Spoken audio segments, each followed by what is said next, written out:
الحمد لله وكفى وسلام على عباده الذين اصطفى أما بعد فأعوذ بالله من الشيطان الرجيم بسم الله الرحمن الرحيم من عمل صالحا من ذكر أو أنثى وهو مؤمن فلنحيينه حياة طيبة ولنجزينهم أجرهم بأحسن ما كانوا يعملون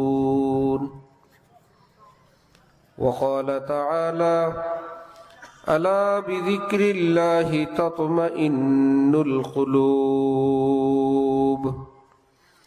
صدق الله مولانا العظيم وقال رسول الله صلى الله تعالى عليه وسلم لو كانت الدنيا تعدل عند الله جناح بعوضة ما سقى كافرا منها شربة وقال رسول الله صلى الله تعالى عليه وسلم الدنيا مال من لا مال له ودار من لا دار له ولها يجمع من لا عقل له أو كما قال النبي عليه الصلاة والسلام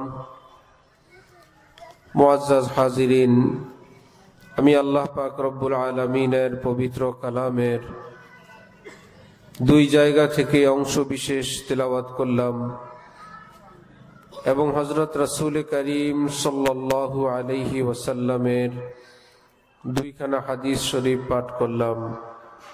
আল্লাহ পাক কোরআন শরীফ এবং হাদিস শরীফের পরিপূর্ণ নূর আমাদের সকলকে নসিব ফরমান। কোরআনে পাক এবং হাদিসে পাকের সহি ইলম সহি বুঝ আমাদের সকলকে নসিব ফরমান। একটা সময় ছিল এই পৃথিবীতে আমরা ছিলাম না, আল্লাহ পাক রব্বুল আলামিন আমাদেরকে এই পৃথিবীতে পাঠাইছেন।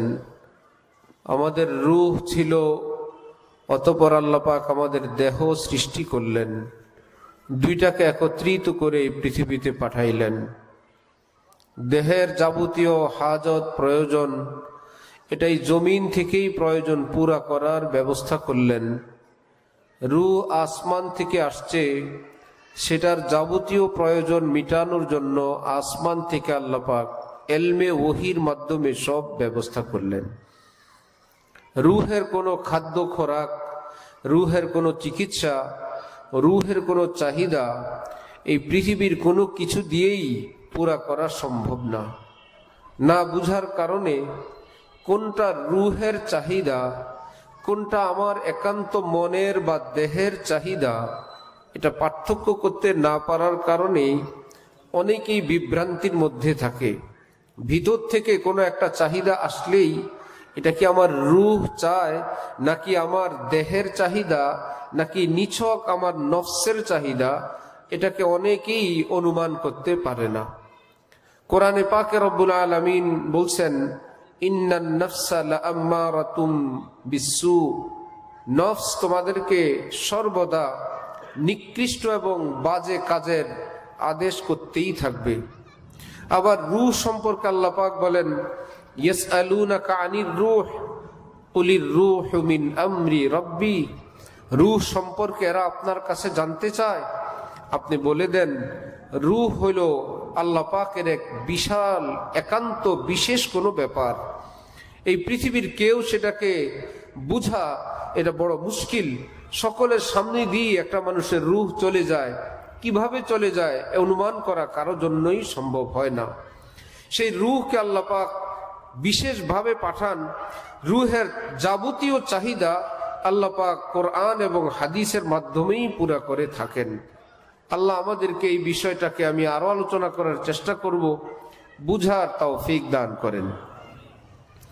হিজরি চতুর্দশ শতাব্দীর মুজাদ্দিদ ছিলেন হযরত হাকিমুল উম্মত মাওলানা আশরাফ আলী থানভী নব্বরাল্লাহু মারকাদাহু বিশ্বের একজন মস্ত বড় আলিম ছিলেন, আরেফ ছিলেন, বুজুর্গ ছিলেন, ফকিহ ছিলেন, মুহাদ্দিস ছিলেন, মুফাসসির ছিলেন, যার হাতে বিশ্বসেরা আলেমরা গঠিত হইল। বিশেষ করে একজন দারুল উলুম দেওবন্দের প্রায় ৬০ বছরের প্রিন্সিপাল হাকিমুল ইসলাম হজরত কারি তৈয়ব সাহ রহমতুল্লাহ আলাই, যিনি হজরত থানভীর হাতে পয়দা হওয়া মানুষ। বিশ্বসেরা আলেম আল্লামা শাব্বির আহমদ উসমানী, আল্লামা জফর আহমদ উসমানী, মুফতি আজম পাকিস্তান মুফতি শফি সাহ, মৌলানা আথার আলী সাহ, হাফিজি হুজুর, পীরজি হুজুর, আল্লামা শামসুল হক ফরিদপুরীর মতন এইরকম বহু আলেম আল্লাহ পাক হাকিমুল উম্মতের হাতে পয়দা করছেন। তিনি বলেন, মুসলমানরা শুনো, নফসের বিরোধিতা করা শরীয়তে পাকের একটা বিধান। সেই নফস কোন জিনিসটাকে বলে, কিসের বিরোধিতা তুমি করবে সেটা বুঝে নাও। হজরতের ভাষায় মারগুবাতে তাবিঈয়া গায়রে শারঈয়া, মনের এমন সব চাহিদা যেটা শরীয়ত বিরোধী, এটার নাম নফস।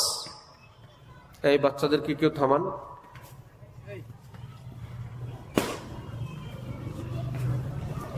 ভলান্টিয়ার নাই চতুর্দিকে। হযরত থানভী বলেন, মারগুবাতে তাবিঈয়া গায়রে শারঈয়া, মনের এমন সব চাহিদা যেটা শরীয়ত বিরোধী, সেটার নাম হলো নফস। নফসের বিরোধিতা করার অর্থ এই সমস্ত বিষয়ের বিরোধিতা করা। আপনাদের কাছে আমি প্রশ্ন করি, তাহলে নফস যদি শরীয়ত মতো কিছু চায়, এটার কি বিরোধিতা করা লাগবে? কারণ শরীয়ত বিরোধী যে সমস্ত চাহিদাগুলো, সেটার বিরোধিতা করা আমার আপনার কর্তব্য, যে নফসের এমন চাহিদা পূরণ করা যাবে না। কিন্তু নফস যদি কোনো হালাল, কোনো জায়েজ বস্তুর চাহিদা পোষণ করে, হযরত ওয়ালা করাচি তিনি বলেন এটা পূরণ করতে কোনো বাধা নাই। যেমন কোনো মানুষের সাধ্য সামর্থ্য আছে, তার যদি কোনো কিছু ভালো খেতে ইচ্ছে করে, এটাকে বলা যাবে না এটা নফসের একটা চাহিদা, এটা পূরণ করা যাবে না। ভালো পড়ার ইচ্ছা করলো, তার সামর্থ্য আছে না, আমার ভিতরের এই চাহিদা, এটার বিরোধিতা করতে হবে। একজনের ঘর বাড়ি শরীয়তের সীমারেখার ভিতরে থেকে একটু সাজগুজ সুন্দর সাজুগুজু করে রাখতে চাইলো, এটা শরীয়ত বিরোধী না, এটার মোকাবেলা করাও লাগবে না। একজনে একটা তোষকের উপর চাদর বিছাইতে চাইলো, এটা নফস এমন বিষয় না, এটার বিরোধিতা করতে হবে। একজনে রুটি খায়, তো আরেকজনে বললো আমি ঘি ভাজা পরোটা খাবো, এখানে বলা যাবে না যে তোমার মনের এমন চাহিদা, এটা নফসের চাহিদা, এটা বিরোধিতা করতে হবে, কারণ এটা শরীয়ত বিরোধী না। মনের এমন চাহিদা যেটা আল্লাহর হুকুমের খেলাফ, নবীজির আদেশের খেলাফ, এটাকে বলে নফস। কিন্তু নফস সাধারণত আমাকে আপনাকে কেবল গুনাহের দিকেই আকৃষ্ট করবে। নফস কেবল চাইবে কিভাবে আমাকে আপনাকে গুনার দিকে নেওয়া যায়। আর রুহের বৈশিষ্ট্য হইল সে কেবল চাইবে বান্দাকে কেমনে দিন ইমানের দিকে রাখা যায়। হযরত ওয়ালা করাচি রহমতুল্লাহ আলাই বলেন, দেখো বিদ্যুৎ সৃষ্টি হয়, বিদ্যুৎ কেন্দ্রে খোঁজ নিয়ে জানা যায় পানি থেকে বিদ্যুৎ তৈরি হয়, উৎপাদন হয়। পানি একটা ঠান্ডা জিনিস, এর থেকেই এই পৃথিবীর মানুষ বিদ্যুৎ উৎপাদন করে। কিভাবে? ওই পানির উপর প্রচন্ড প্রেসার প্রয়োগ করে, এর থেকে একটা বাষ্প হয়, একটা ধোঁয়ার মতন উপরে উঠে, সেটা থেকেই মানুষ বিদ্যুৎ এবং কারেন্ট সেটা আবিষ্কার করে এবং সেখান থেকে বের করে উৎপাদন করে। হযরত বলেন, নফসেরও এরকম কিছু চাহিদা থাকবে। তুমি যদি আল্লাহর হুকুমের প্রচন্ড প্রেসার উপর দাও, ওই প্রেসারের কারণে একদিকে নফসের চাহিদা, আরেকদিকে আল্লাহ পাকের হুকুমের প্রেসার, ওই প্রেসারের কারণে মনের মধ্যেও একটা চোট লাগবে। ওই চোটের কারণে আল্লাহ পাক তোমার অন্তরে নূর জ্বালায় দিবেন। এই পৃথিবীতে উৎপাদন হয় কি? বিজলি, কারেন্ট, আর বান্দার অন্তরে উৎপাদন হবে নূর, আল্লাহর তাজাল্লি। ভীষণ এক দামি এক জিনিস। এই জন্য আল্লাহ পাক আমাদের মধ্যে নফস ও রাখছেন, এই পৃথিবীতে নফসের চাহিদা পূরণের আসবাব উপকরণও রাখছেন, আবার আল্লাহ পাকের হুকুম দিয়ে সেটা থেকে বিরত থাকার ব্যবস্থাও রাখছেন। কারণ ফেরেশতা এই বেচারাদের নফস নাই, ফেরেশতা এই বেচারাদের মধ্যে হারাম চাহিদা নাই, ফেরেশতা এদের মধ্যে অন্যায় অনাচারের প্রতি আকর্ষণ নাই, কিন্তু মানুষের মধ্যে আছে। আবার মানব জাতির মধ্যে আল্লাহ পাক সেটার মোকাবেলা করে অন্তরে আল্লাহ নূর সৃষ্টি এবং নূর অর্জনের ক্ষমতাও দিয়ে রাখছেন। হযরত বলেন, তাহলে প্রেসার যত জোরে পড়বে নূর তত বেশি হবে। আমার শায়েখ হযরতওয়ালা ঢালকানগর দামাত বারাকাতুহুম বলেন, দেখো পূব আকাশে সূর্য উদিত হয়, এটা কি একদম অন্ধকারের মধ্যেই সূর্য উদিত হয় নাকি একটু লাল হয়? আগে পূব আকাশ আগে লাল লাল হয়, একটা রক্তিম সূর্য উদিত হয়। পূব আকাশ যেরকম লালচে হয় তারপরে সূর্য উদিত হয়, ঠিক যেই বান্দাকে আল্লাহ পাকের একান্ত দোস্ত বন্ধু আপন জন বানাবেন, আপন জনের ওই টিকিট আল্লাহ যাকে দান করবেন তাকে তার অন্তর আত্মাটা ওই রকম লাল বানানোর একটা তৌফিক আল্লাহ পাক তাকে দান করবেন। কিভাবে সেটা? মানুষ হিসাবে মন চাইবে গুনাহের পথে চলি, গুনাহের কথা বলি, গুনাহের কথা শুনি, ইত্যাদি ইত্যাদি। একটু হারাম পথে গেলে দুই পয়সা রোজগার বেশি হয়, এই দিকে দেখলে একটু নাচ গান দেখা যায়, এইরকম ইয়ারফোন কানে দিলে গান শোনা যায়, একটু মিথ্যা বললে রোজগার বেশি হয়, ফাঁকিবাজি করলে হয়। এটা হলো নফসের চাহিদা। কষ্ট করে যদি এই চাহিদার বিরোধিতা করে তখন মনে একটা কষ্ট হয়, আহা আমার এই মনের চাহিদাটা পূরণ হইল না, মনের উপর একটা প্রেসার পড়ে, যেন একটু রক্তক্ষরণ হইল, আবার একটু পরে আর একটু রক্তক্ষরণ হইল, আবার একটু পরে একটু রক্তক্ষরণ হইল। এইরকম গুনাহ থেকে বিরত থাকতে থাকতে আল্লাহর বান্দি এবং বান্দাদের অন্তরটা যখন রক্তে লাল হয়ে যায়, আল্লাহ পাক তখন তাকে আল্লাহর বন্ধুত্বের টিকিট দান করে দিয়ে দেন, যে নেও তুমি দীর্ঘদিন থেকে এই গুনাহ থেকে বেঁচে বেঁচে আমার প্রেম এবং ভালোবাসার পরীক্ষায় উত্তীর্ণ হয়েছ, তো তোমাকে এখন আমি আল্লাহ আমার দোস্ত এবং প্রিয় পাত্র পাত্রীদের মধ্যে আমি শামিল করে দিলাম। হযরত বলেন, তখন ওই ব্যক্তির গুনাহ থেকে বাঁচার জন্য না কোনো কষ্ট আছে, না কোনো আফসোস এবং পরিতাপ আছে। জামাদে চন্দে দাদাম খরিদাম বিহামদিল্লাহ আজব আরজা খরিদাম। কেউ যদি কয়েকটা মাটির ঢেলা, মাটির টুকরা, কয়েকটা পাথরই হোক না কেন রাস্তা দিয়ে হেঁটে যায়, এটা তার মধ্যে কেউ তাকে বলল তোমার হাতে কয়েকটা পাথর মাটির ঢিলা, এটা যদি তুমি ফেলে দাও তোমার হাত ভরে ভরে আমি তোমাকে মণিমুক্তা দিব, তাহলে এই ব্যক্তি পাথর ফেলে কি নারাজ হবে না খুশি হবে? আরে বাবা, এই পাথর ফেললে মুক্তা পাওয়া যাবে, হ্যাঁ মুক্তা পাওয়া যাবে।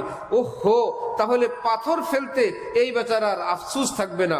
একটা সময় ভাবছিল এই কয়েকটা পাথর এটা তো আমার কাজে লাগবে, এটা তো একটা দামি জিনিস, এটা তো বড় পছন্দের জিনিস, কিন্তু পাথর ফেলে যদি মণি মুক্তা হীরা জওয়াহেরাত স্বর্ণ মুদ্রা পাওয়া যায়, হাসতে হাসতে পাথর ফেলে দিবে। ঠিক রব্বুল আলামিন আমাদেরকে বললেন, তোমার যে প্রিয় বস্তু গুনাহ তোমার জীবনে আছে, এটাকে যদি তুমি ঝেড়ে ফেলে দাও, আমি আল্লাহ আসমান জমিন থেকে দামি আমার নূর তোমাকে দান করে দিব, আমি আমার সন্তুষ্টি দান করব, আমি আমার তাজাল্লি দান করব।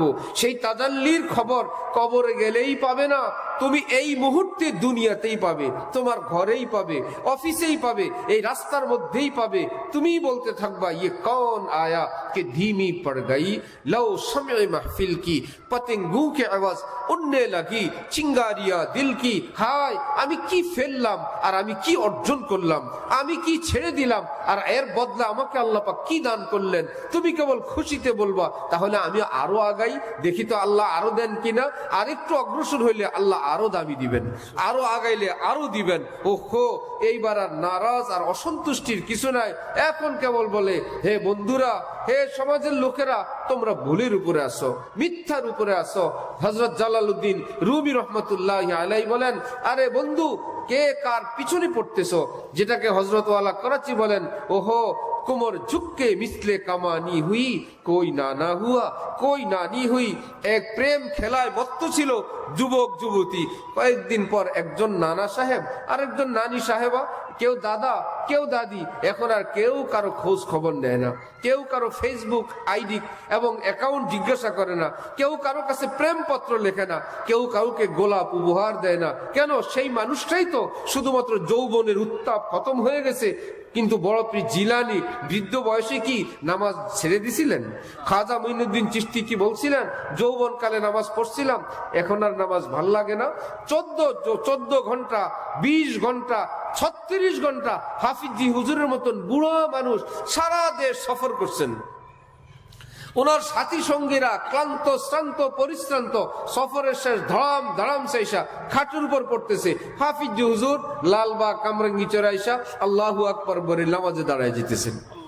কি ব্যাপার বুড়া মানুষ, আপনার কোনো ক্লান্তি নাই?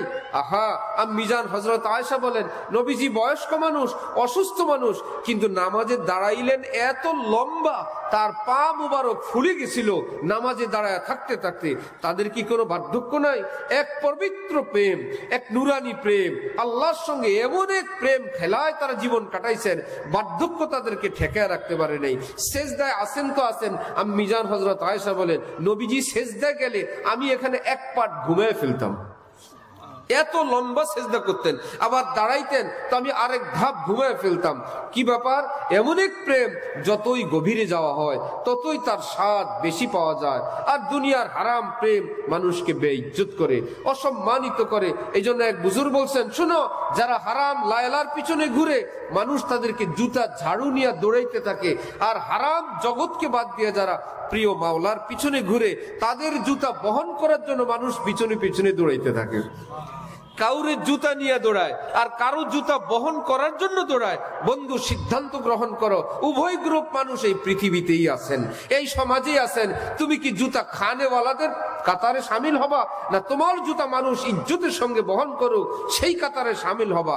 তুমি দেখো, একই অফিসে সবাই জানে এটা চোর, এটা ঘুষখোর। আহা, কারো কাছে তার কোনো সম্মান নাই। আরেকজন বলে এটা এক পাই বেচারা হারাম পয়সা গ্রহণ করে না, এ তো আমাদের অফিসে মানুষ না, এ মানুষ নামক একটা ফেরেশতা। বিপদে বললে সবার আগে তার কাছে ফোন করে, ভাইজান আপনি দোয়া করবেন। আপনারা আছেন বলেই পৃথিবীটা আছে, আপনাদের কারণেই দুনিয়াটা বেঁচে আছে। এটা কি তার জন্য সম্মান না? কোন মা বোন যার ব্যাপারে সবাই জানে, নিজের পরিবারের লোকেরা জানে, সহকর্মীরা জানে, সহপাঠীরা জানে, এ তো একটা মানুষ, এ একজন মহিলা, তার আওয়াজ আমরা শুনি না, দেখা তো দূরের কথা, তার সঙ্গে কোনো দুষ্টামি অশ্লীল ভাষা তো দূরের কথা, সে একজন ভদ্র মানুষ, সকলকে সম্মান দিতে জানে, ইজ্জত করতে জানে, সকলের সঙ্গে সদাচার জানে, আবার কোরআন সুন্নাহ মোতাবেক দিনও জানে। সমাজে কি তার দাম কম নাকি অনেক বেশি? অনেক বেশি। আরেকজন মাশাআল্লাহ সবার সঙ্গে হাসতে জানে, খেলতে জানে, রসতে জানে, বন্ধু বান্ধবের সঙ্গে ফ্রি স্টাইলে ঘুরতে জানে। কেউ কি তাকে সম্মানের দৃষ্টিতে দেখে? আল্লাহর কসম, ওয়ালিল্লাহিল ইজ্জাতু জামিয়া। কোরআন শরীফ আল্লাহ পাক বলছেন পুরা পৃথিবীর ইজ্জতের মালিক আমি আল্লাহ। যে আমার কথা মানে আমি তাকে অরিজিনাল ইজ্জত দান করি, যে আমার কথা মানে না, এই পৃথিবীতে ইজ্জতের মালিক হাজার চেষ্টা করেও সে পায় না। এই জন্য এক বুজুর্গ বলেন, শোনো, নেম প্লেট দিয়ে, হাজার হাজার সাইন বোর্ড দিয়ে পৃথিবীর কত কত রাজা বাদশারা নিজেদের নাম পৃথিবীতে রক্ষা করার চেষ্টা করছিল। দেখাইতে পারবেন 500 বছর আগের কোন বাদশার নেম প্লেট? কেন? তারা বাদশা ছিল না। কিন্তু বড় পীর জিলানী কি আজকের মানুষ? 100 বছর আগের মানুষ, প্রায় 1000 বছর আগের মানুষ। মনে হয় যেন আমাদের ঘরের মানুষ। সুবহানাল্লাহ। খাজা মঈনুদ্দিন চিশতি কি আজকের? কত আগের। হযরত বেলালরা কি আজকের? আবু হুরায়রা কি আজকের? উমর, উসমান, আবু বকর, আলীরা কি আজকের? 1500 বছর আগের। এই মুকুটবিহীন বাদশাহী তারা করে গেছেন। এত বছর পরেও তাদের রাজ্য রাজত্ব যেন পৃথিবীতে এখনো দিব্যমান, এখনো দিনের দুপুরের মতন।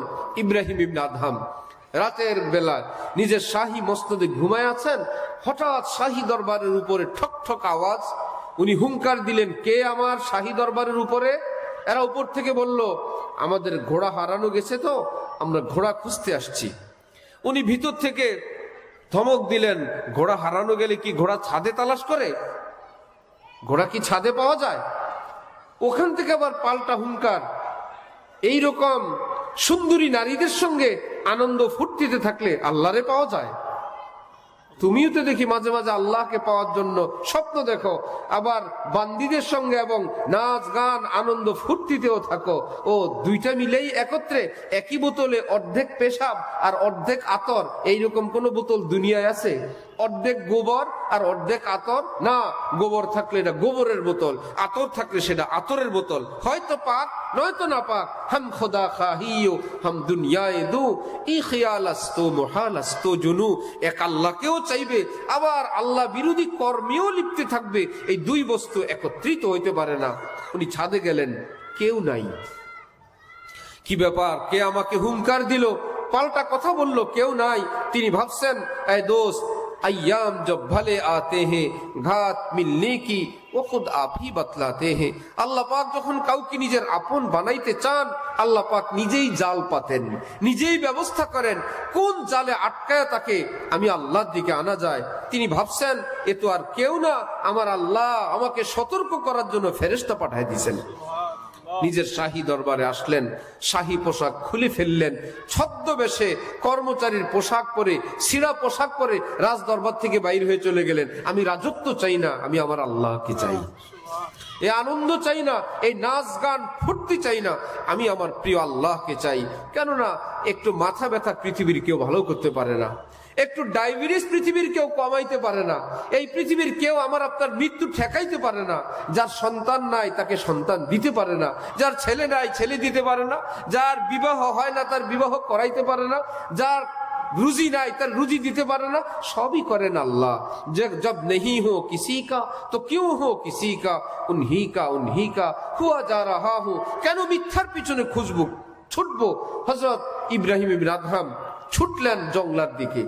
একদম কেউ রাজা খুঁজে পায় না, দেশের রাজা পলাতক নাই। চলো আমরা দেশ চালাই।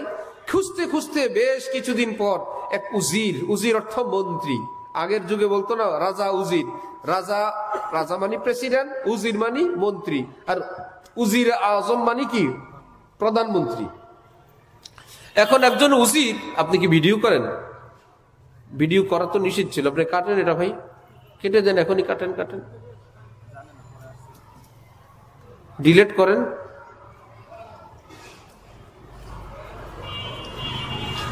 ভাই আমরা ভিডিও ছাড়াই দিনের কথা বলি, এখানে যতটুক হয়। আল্লাহ। হযরত ইব্রাহিম ইবনে আদহামকে খুঁজতে একজন উজির, একজন মন্ত্রী শুনলাম ওখানে ফকির বেশে দিন কাটায় নিশাপুরের জঙ্গলার এক পাশে। উজির গিয়ে দেখে ছেঁড়া জামা সেলাই করতেছে নিজের। যিনি ছিলেন বাদশাহ বলকের, সেই বেচারা নিজের পুরান জামা সেলাই করে। উজির ভাবতেছে, হ্যাঁ মোল্লারা যে বেউকুফ হয় এর একটা প্রমাণ দেখলাম। ছিল রাজা, মোল্লাগো পালায় পড়ে, এখন জামা সেলাই করো, কত মজা বুঝো। হযরত ইব্রাহিম ইবনে আদহাম ভাবছেন, আমার উজির আমার এই জীবনের এই অবস্থাটাকে ছোট এবং হীন দৃষ্টিতে দেখতেছে। হাতে থাকা সইটা দরিয়ার মধ্যে নিক্ষেপ করছেন, নদীতে ফেলে দিছেন। এই ঘটনা লিখছেন হযরত জালালউদ্দিন রুমি তার মসনবী শরীফে। পৃথিবী বিখ্যাত 3 কিতাব, কোরআন শরীফ, বুখারী শরীফ, মসনবী শরীফ, ওই মসনবীতে আছে। সইটা ফেললেন পানিতে, এইবার পানির দিকে ইশারা করে বললেন, এই মাছেরা তোমরা কোথায়, আমার সইটা দাও তো। বাপরে, ৭০০০ মাহিয়ে আল্লাহিয়ে, হাজার হাজার মাছ স্বর্ণের এক একটা সই মুখের মধ্যে নিয়ে দরিয়ার কিনারে হাজির হয়ে গেছে। হে ইব্রাহিম ইবনে আদহাম, আপনার সই লাগবে, এই তো এই সইটা নেন। তিনি পাল্টা আবার ধমক দিলেন, পুরুষ মানুষের জন্য, মুসলমান পুরুষের জন্য কি স্বর্ণ ব্যবহার জায়েজ? এই সই কেন নিয়ে আসতো আমার জন্য? আমার লোহার সইটা কোথায়? একটা মাছ মুখের মধ্যে করে লোহার সুইটা কিনারায় নিয়ে আসছে, উনি মাছের মুখ থেকে সুইটা উঠে সেলাই করতেছেন। উজির পায়ে পড়ল, ভাবছিলাম বাদশাহী বর্জনকারী বিসর্জনকারী বাদশাহ, ওহো এখন তো দেখতেছি ছোট বাদশাহী কোরবানি করছেন, এর চাইতে বড় বাদশাহী আল্লাহ তাকে দান করে দিচ্ছেন। পৃথিবীর কোন বাদশাহ নির্দেশ করলে পানির মাছেরা তার জন্য সুই নিয়ে আসে? পৃথিবীর কোন রাজা কবরের পাশ দিয়ে গেলে কবর আযাব আবার বন্ধ হয়ে যায়? পৃথিবীর কোন রাজা এই পৃথিবীর জমিনে হাঁটলে তার পায়ের নিচে নূরের পর ফেরেশতা বিছায়া দেয়? এরা হলো তালেবে ইলম, মাদ্রাসার ছাত্র রাজা। সুবহানাল্লাহ। কবরের পাশ দিয়ে গেলেও কবর আযাব বন্ধ। ইমাম ফখরুদ্দিন রাজি তাফসিরে কাবীরে লিখছেন, একজন বেনামাজি বেআমল ব্যক্তির মৃত্যুর আগে গর্ভবতী স্ত্রীকে বলছিল, স্ত্রী, আমার তো কোনো আমল নাই, তোমার গর্ভে যদি ছেলে হয় এই ছেলেটাকে মাদ্রাসায় দিও, এই উসিলায় যদি আল্লাহ আমাকে ক্ষমা করেন। তার ইন্তেকাল হয়ে গেছে, তারপরে তার ছেলে সন্তানই জন্মগ্রহণ করলো। সময় হলো, স্ত্রী অপেক্ষায়, কবে দিব মাদ্রাসায়। মাদ্রাসায় পড়তে দিল। প্রথম দিনেই সবক বিসমিল্লাহির রহমানির রহিম, পরম করুণাময় অসীম দয়ালু মহান আল্লাহর নামে আরম্ভ করিতেছি, যার দয়া মায়ার কোনো কুল কেনারা নাই। আল্লাহ পাক ফেরেশতাদেরকে বললেন, শুনলা এই মাসুম বেগুনা বাচ্চাটা বলছে আমি রহমান, আমি রহিম, আমার রহমতের কোনো কুল কিনারা নাই। তার মুখে আজকের এই শব্দ উচ্চারণের পিছনে ওই যে জাহান্নামের আগুন জ্বলতেছে যার কবরে লোকটা, তার একটা অবদান ছিল। সে বলে আসছিল তাকে যেন আমার দিন শিখায়। শুনো, এই বাচ্চার মুখে এমন কথা শুনে আমি আল্লাহ তার বাবাকে আযাব দিব না, কিয়ামত পর্যন্তের জন্য তার আযাবকে মাফ করে দিয়ে দাও। পৃথিবীর কোন শিক্ষা যার পাওয়ারের প্রথম দিনের দর্শেই বাবার কবর আযাব বন্ধ হয়, মায়ের কবর আযাব বন্ধ হয়? এটা হলো আসমানি শিক্ষা। আমার ভাইয়েরা, সত্য মিথ্যা তো আমাদের সামনে স্পষ্ট, ক্লিয়ার। আজকে যৌবন আছে, কয়েকদিন পর নাই। আজকে এত সুন্দর ভবন, কয়েকদিন পর ঝরে ঝরে পড়ে। এত সুন্দর, আমার সাহেব বলেন, মন চায় কাউকে দেই, কাকে দিব খুঁজলাম, ভাবলাম গোলাপটা এত সুন্দর, গোলাপকে ভালোবাসি, একটু অপেক্ষা করলাম তো গোলাপের পাপড়িগুলো ঝরতে আরম্ভ করলো। ওহো, আমার মনের ভালোবাসা তো রয়ে গেল, যাকে ভালোবাসবো সে ঝরে গেল। না, এমন কিছুকে ভালোবাসবো না যে আমার ভালোবাসা সঙ্গ দিতে জানে না। ভাবলাম ছোট্ট শিশুর দাঁতবিহীন হাসি দেখলে মনটা পাগল হয়, তাকে ভালোবাসি।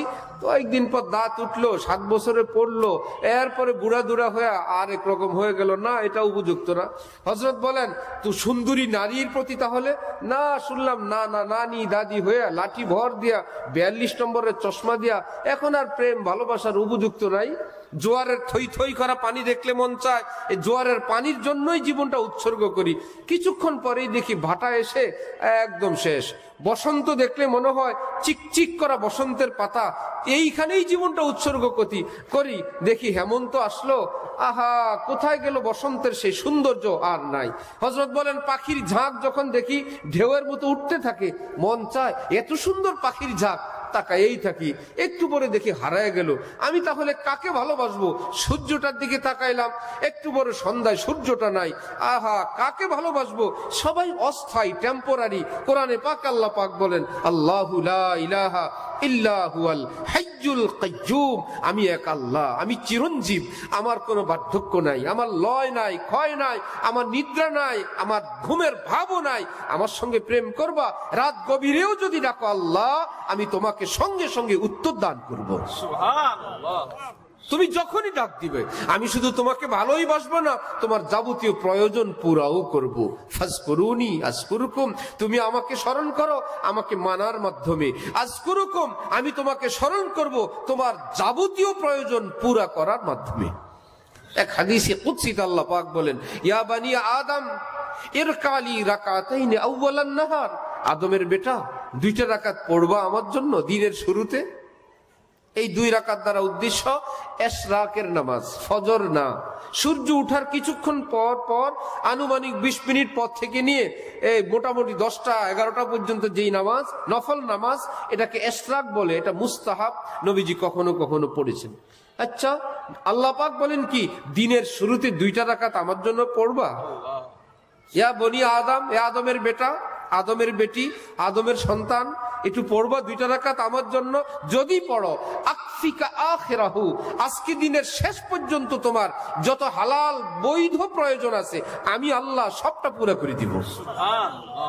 কে পারবে পৃথিবীতে দিনের শুরুতে তার এইটুকুন কাজ করে দিলে দিনের শেষ পর্যন্ত এমন গ্যারান্টি দিতে? আমার ভাইয়েরা, এটাই সত্য, কারণ এটা ইসলাম, এটাই সত্য, এটা কোরআন, এটাই সত্য, এটা আল্লাহ বলছেন, এটাই সত্য, এটা আমার রসুল বলছেন।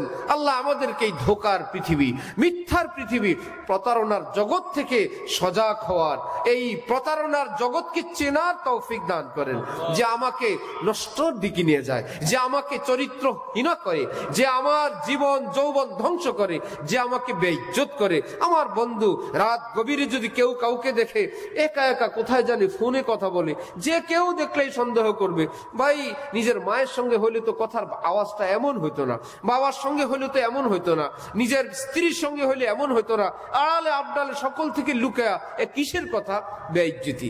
একই জায়গায় গিয়ে দেখলো একটা লোক জায়নামাজ বিছায় সেজদার মধ্যে লুটে কেবল বলে সুবহান রাব্বিয়াল আলা, হে প্রিয় মাওলা, তুমি তো আমার আল্লাহ, তুমি তো আমার মাওলা। সে কেবল বলে সুবহান রাব্বিয়াল আলা। এই দুইজনের প্রিয় আল্লাহর সঙ্গে যার কথোপকথন, এটা কি তাকে বেইজ্জত করবে না ইজ্জত দিবে? মহা ইজ্জত দিবে। কেউ দেখলো এই পৃথিবীর কারো কাছে এমপি, রাজা, বাদশাহ কারো কাছে হাত পেতে, 2 দিন পরে হাত পাতে কিছু টাকা দেয়, সে খায়, আবার হাত পাতে দেয়, সে খায়। আহা, যেই দেখে বলে পাম্পট্টি দেয়, খায়, ইতা করে, তেল মারে, কত ভাষা বলবে। আর একজন দেখলো এই লোকটাকে মাঝে মাঝেই দেখি মসজিদে কিংবা ঘরে কিংবা অমুক জায়গায় মুনাজাত দিয়ে বসে আছে, আল্লাহর কাছে কেবল চায়। এইবারও কি তার অপমান না ইজ্জত? কি ব্যাপার? আগের জন ভিক্ষা করছিল, ওই বেচারার বেইজ্জতি। এইবারও ভিক্ষা করতেছে, এইবার ইজ্জতি ইজ্জত। আল্লাহ পাক বলেন, শোনো, তুমি দুইটার একটা করাই লাগবে। তুমি কি আমার ওলি হবে, আমার বন্ধু হবে, না ইবলিসের বন্ধু হবে? সিদ্ধান্ত গ্রহণ করো। এই পৃথিবীটা 2 ভাগে বিভক্ত।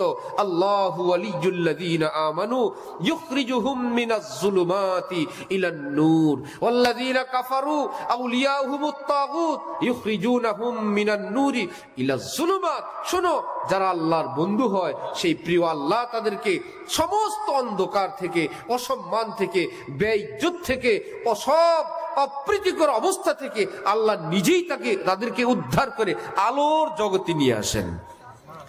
আর ইবলিসও কারো বলি, ইবলিসও কারো বন্ধু, নিজের বন্ধুদেরকে আলোর জগৎ থেকে, ছিলটা ছেলে সৎ, মেয়েটা ছিল ভদ্র, ছিল শালীন জীবন, কিন্তু ইবলিসের সঙ্গে দুস্তি করছে নেটে, ফেসবুকে, ইউটিউবে, অথবা এই পৃথিবীর কোন মানুষের প্ররোচনায়। সেই সৎ ছেলেটা, নামাজি ছেলেটা, শালীন মেয়েটা, আজকে সে অশ্লীল, আজকে সে অভদ্র। কোরআন শরীফ বলছে, হ্যাঁ, এই না, তোমার ধাপে ধাপে তোমাকে অন্ধকারের এত বেশি জালে ঢুকাবে, এতটা নিমজ্জিত করবে অন্ধকার জগতে, তুমি এই পৃথিবীতে আর কিছু দেখবে না অন্ধকার ব্যতীত। এই জন্য আত্মহত্যা এবং ফাঁসি দেওয়ার দেশ, স্বেচ্ছায় মৃত্যুবরণ করে পৃথিবীর বহু দেশে। কি ব্যাপার? তারা মরে কেন ভাই? তাদের দেশে এত সুন্দর গাড়ি বাড়ি, সেই দেশ থেকে আমাদের বাঙালি মুসলমানরা ঘুরে এসে বলে, হুজুর শুধু ইমান টুকুন নাই, আর সব আছে। এত সুন্দর দেশ, এত পরিপাটি, এত সুন্দর আইন, এমন সুন্দর আইন শৃঙ্খলা, একটা মানুষ রাস্তায় কিছু পড়ে থাকলে ধরে না, একদম সব কত প্রশংসা করে। তো মুসলমান আলেমরা জিজ্ঞাসা করে, এত সুখ যদি হয়, ইনজেকশন দিয়া মরতে যায় কেন? হসপিটালে গিয়ে ডাক্তারদেরকে বলেন, এই আমার যাবতীয় পেপারস, এই চেয়ারম্যান সার্টিফিকেট, এই এমপির দস্তখত, এই আমার এই, আমাকে একটা ইনজেকশন পুশ করেন, আমাকে মেরে ফেলেন। অথবা রাস্তায় মরে, অথবা ফাঁসি দিয়ে মরে। কি ব্যাপার? এত সুখ যদি হয়, মরে কেন? ওই যে অন্ধকারের পর অন্ধকার, নাফরমানির পর নাফরমানি, মনে ওই যে নফসের হারাম চাহিদার পর হারাম চাহিদা, যতগুলো ধাপ ছিল, যে এটা করলে মনে হয় ভালো লাগবে, সেটা করলে মনে হয় আরো ভালো লাগবে, ওই নষ্টামি করলে মনে হয় ভালো লাগবে, যতই আগাই ছিল আলোর দিকে না অন্ধকারের দিকে।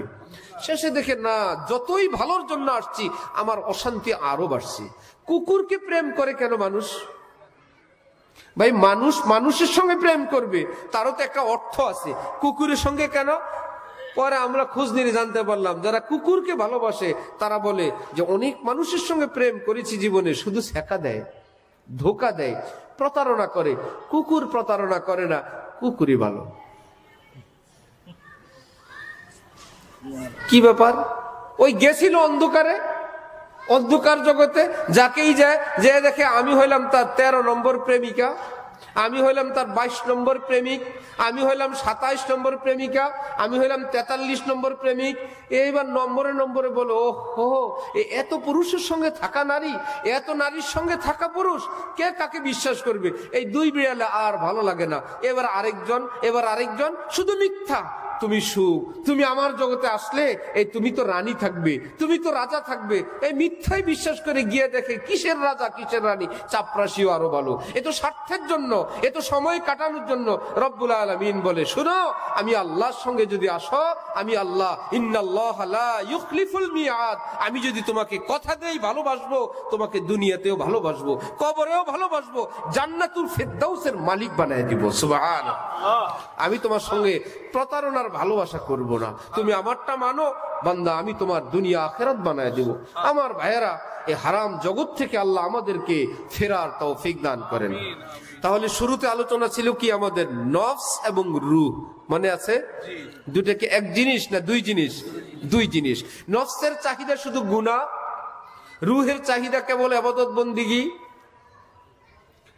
কোনটা যে কি এটা আমরা বুঝতে পারি না। ভিতর থেকে একটা কিছুর আবেগ আসে, মনে করি এটা পূরণ করলে মনে হয় ভালো লাগবে, পরে জানা গেল কুকুর ঘেউ ঘেউ করে। কুকুরকে আপনি খাবার দিলেন, বলুন তো কুকুরটা কি দুর্বল হইল না শক্তিশালী?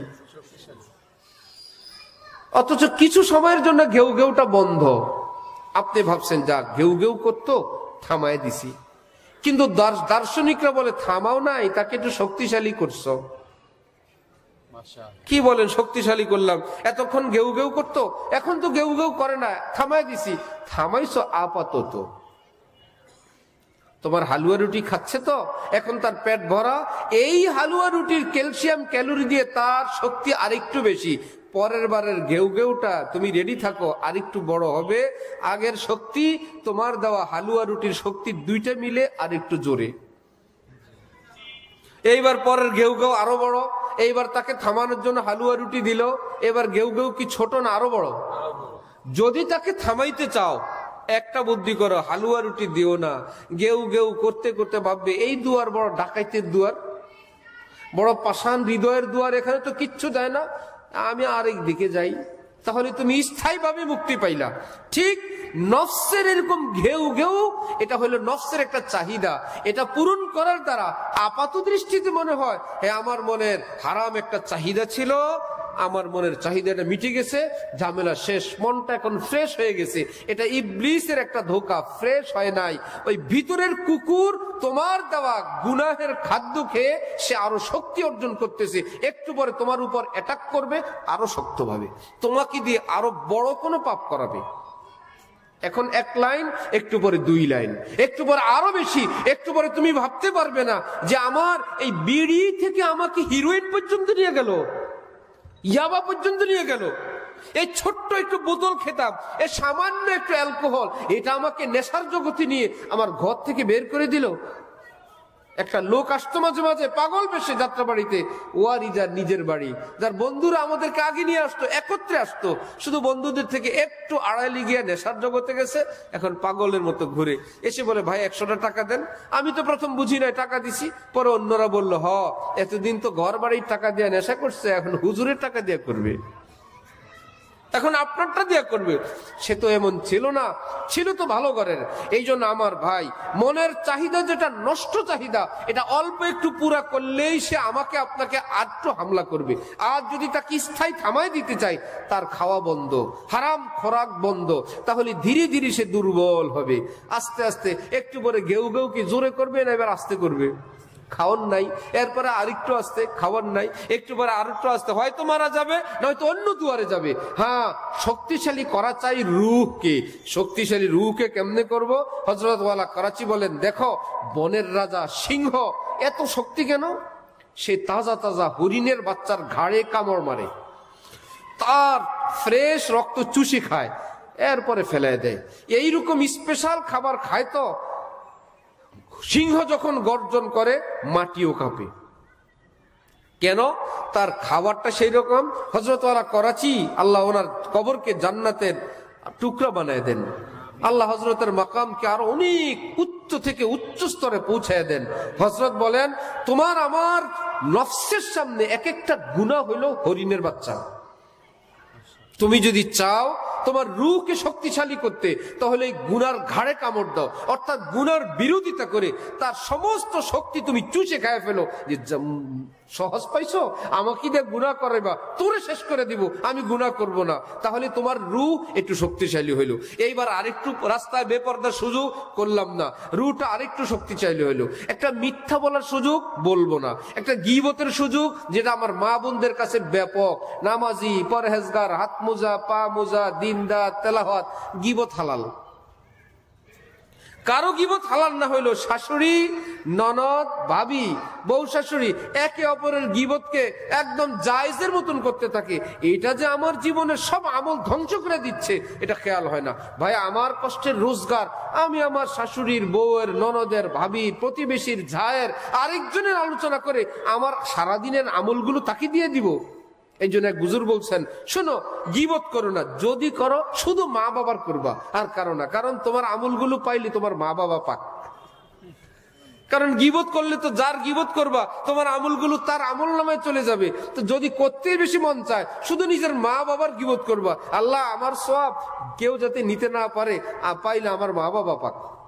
এর দ্বারা উদ্দেশ্য তো মা বাবার গীবত করা না, বুঝানো যে গীবতটার কারণে নিজের আমলটা কোথায় যায়, এটার হাকিকত বুঝানো। এমনি ভাবে যে গীবতের সুযোগ ছিল, করলাম না, একটু অশ্লীলতার সুযোগ ছিল, করব না। প্রত্যেকটা মুহূর্তে মুহূর্তে একজন পুরুষ যদি বেপর্দা থেকে বাঁচে, একজন মা, আমার বোন, যদি তিনি পর পুরুষকে দেখা দেওয়া থেকে, কথা দিয়ে আনন্দ দেওয়া থেকে বিরত থাকেন, ভালো করে মনে রাখবেন, হাজার হাজার লক্ষ লক্ষ রাকাত তাহাজ্জুদের চেয়ে আল্লাহ পাক তার উপর বেশি খুশি হয়ে যাবেন। সুবহানাল্লাহ। লক্ষ রাকাত তাহাজ্জুদের চেয়ে বেশি খুশি হবেন। কি করলো? একবার পর্দা রক্ষা করলো, যে তিনি আমার বোন, তিনি তার ইজ্জত নিয়ে যাক, আমি আমার ইজ্জত নিয়ে যাই। বোন বলবে তিনি আমার ভাই, আমার ভাই আমার ভাইয়ের পথে যাক, আমি আমার সম্মান বজায় রেখে আমি আমার পথে যাই। কেউ কাউকে অ্যাটাক করবে না, কেউ কাউকে আকৃষ্ট করবে না, কেউ কাউকে নিজের অন্যায় প্রস্তাব দিবে না, সবাই নিজের সম্মান এবং অপরের সম্মান বজায় রেখে চলবে। এই সমাজটা কি অসুন্দর হবে না সুন্দর হবে? ভীষণ সুন্দর হবে। সেই ঘর ভীষণ সুন্দর হয়, সেই সমাজ বড়ই সুন্দর হয়। আল্লাহ আমাদেরকে দ্বীনের এই হাকিকত বুঝার তৌফিক দান করেন। তাহলে রূহের চাহিদা হইল ইবাদত এবং পাশাপাশি গুনাহ থেকে বেঁচে থাকা। এগুলো কি নফসের চাহিদা না রূহের? আর নফসের চাহিদা কি? গুনাহ করা। আচ্ছা, এই দুইটাকে আমি আরেকটু কাছে এনে আপনাদেরকে বুঝাই। রমজানে না খেয়ে আমরা থাকি, না খাওয়ার কারণে কষ্ট পায় কে? পেট, ঠিক না? বুকের ভিতরে কি কষ্ট লাগে না আনন্দ লাগে? বুকে আনন্দ, পেটে কষ্ট। এ আবার কি? পেটে কষ্ট, মনে খুশি, আলহামদুলিল্লাহ রোজা আছি। আরেক বেচারা রোজা রাখে না, আমি অত কষ্ট করতে পারবো না, তার তো পেটে কোনো কষ্ট নাই, পেটে তো খাবার আছে। বুকে কি আনন্দ না কষ্ট? কষ্ট। পেটে খাবার আছে কিন্তু বুকে কষ্ট। বুঝা গেল সেন্টার দুইটা। পেটে দিলেই বুক খুশি হয় না, বুকের খাবার আলাদা। ঈমান বুকে থাকে, রূহ বুকে থাকে। রব্বুল আলামিন বলেন, এই বুকের খাবার শোনো, আমি আসমান থেকে স্পেশাল ভাবে জিবরিল আমিনের মাধ্যমে তোমাদের জন্য ইম্পোর্ট করে পাঠাইছি। সুবহানাল্লাহ। সেটা কোরআন, সেটা নামাজ, সেটা জিকির, সেটা তেলাওয়াত, সেটা দান সাদকা, সেটা মানুষের উপকার, সেটা মানুষকে খেদমত। এটা যদি করো তাহলে বুক শান্ত হবে। আর যদি সেটা ছেড়ে দিয়ে শুধু পেটকে দাও, চোখকে দাও, বড় ভবন করলে ভালো লাগবে করলাম, ঘরের ফার্নিচার চেঞ্জ করলে ভালো লাগবে করলাম, কিন্তু বুকের কোনো খাবার নাই, ইবাদত নাই। নতুন খাট বানাইলে ভালো লাগবে করলাম, ডিনার সেট আনলে ভালো লাগবে, সবই করলো, কিন্তু স্বামী স্ত্রীর ঝগড়া থামলো না। ঘরে সবই আছে কিন্তু শান্তি নেই। কি ব্যাপার? ওই বাচ্চারা মনে করে বুঝি না কেন শান্তি নাই। ছেলে মেয়ে তারা যত টাকা চায় সব দেই, শান্তি আসে না কেন? এটা শান্তির পথ না। আল্লাহ পাক কোরআনে পাকে বলেন, আলা বিজিক্রিল্লাহি তাতমাইন্নুল কুলুব। এই পৃথিবীর আমার বান্দারা, শান্তি তালাশকারীরা, শোনো, শান্তি কেবল আসবে আমাকে মানলে, আমাকে মানার মাধ্যমে শান্তি আসবে। এই রাস্তা ছেড়ে তুমি যেদিক যাবে ওটা শান্তির পথ না, এটা অশান্তির পথ। তাহলে দৈহিক চাহিদা পূরণ, চোখের চাহিদা পূরণ, কানের চাহিদা পূরণ, মনের চাহিদা পূরণ, এগুলো সব হলো যদি হারাম পথে হয় অশান্তির পথ। আর যদি আত্মার চাহিদা পূরণ করি যেটা হালাল এবং যেটা শরীয়ত সম্মত, সেটা হলো কি অশান্তির না শান্তির। সেই খোরাক, সেই মেডিসিন আছে ওলামায়ে কেরামের কাছে, সেটা অর্জন হয় মাদ্রাসায়, সেটার উস্তাদ ছিলেন রাসূলুল্লাহ সাল্লাল্লাহু আলাইহি ওয়াসাল্লাম, তারপরে সাহাবা, তারপরে তাবিঈন। সেই ইলম এই পৃথিবীতে একমাত্র হযরত উলামায়ে কেরামের কাছেই আছেন। আল্লাহ আমাদেরকে আলেম ওলামাদের থেকে নিজেদের এই ইহকালীন এবং পরকালীন স্থায়ী নিরাপত্তা এবং শান্তির সবগুলো সামান বুঝে নেওয়ার, সেটাকে বাস্তবায়ন করার তৌফিক দান করেন। ওয়া আখির দাওয়ানা আনিল হামদুলিল্লাহি রাব্বিল আলামিন।